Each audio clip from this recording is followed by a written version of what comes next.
She was born in 2014, died in 2018, and at every turn in the abbreviated life of Aniya Day-Garrett, the system failed her. That's the damning sentiment of a 21-page report compiled by state investigators. They were looking into Cuyahoga County's handling of Aniya's case. News 5's Jordan Vandenberg has been following this story since Aniya died in March. And Jordan, you got to spend today poring over this report, and you say it was scathing. Scathing, to say the least. The report did not mince words, and to summarize, the state determined DCFS failed to follow up. It failed to ask the right questions, and it failed to follow basic, long-established procedures.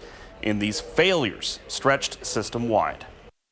Aniya Day-Garrett, the beautiful little girl whose braids and disarming smile masked the alleged hell that she endured.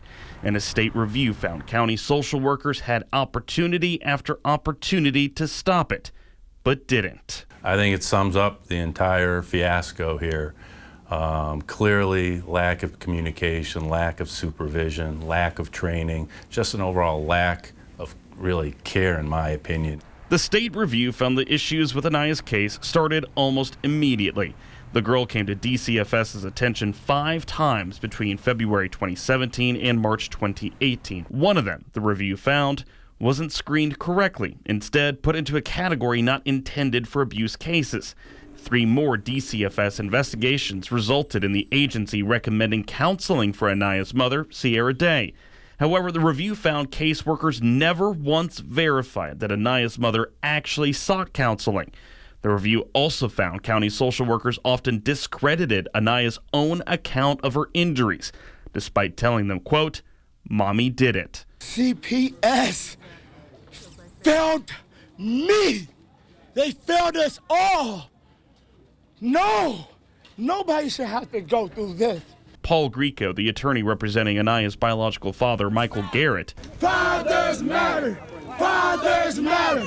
says this report shows the failures were systemic. Citizens of Cuyahoga County are relying upon the county to protect the most vulnerable in our society. And when something like this happens, and we now know why it happened, it's tragic and it needs to be stopped. Perhaps the most egregious errors the state found concerned the county's handling of abuse allegations in February and May 2017.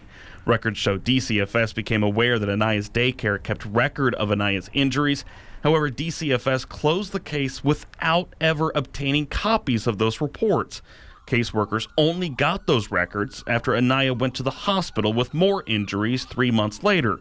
The state's review found in May 2017 the caseworker reported Aniya's doctor was unable to determine whether the girl's injuries were caused by abuse. However, records showed the discharge summary signed by that same doctor clearly stated her injuries were consistent with abuse. And not only that, the state review found the caseworker and her supervisor never reviewed that document, even though it was in their own case file. It goes to an overall systems failure. Again, it's not one particular individual, it's the whole system, a system that should be in place to protect and remove abused children like Aniya. So again, it's even more egregious because it's the overall system. An overall system that faces more scrutiny than ever. The state's report gives a glimpse into DCFS, and Greco says it's nothing short of tragic. What would be one word that you would use to describe this report? Outrageous.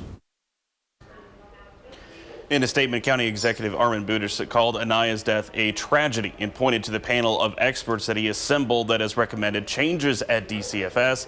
Those changes include hiring more social workers and retired cops to help with investigations. DCFS has 2 weeks to formally respond to the state's findings. Jordan Vandenberg, News 5.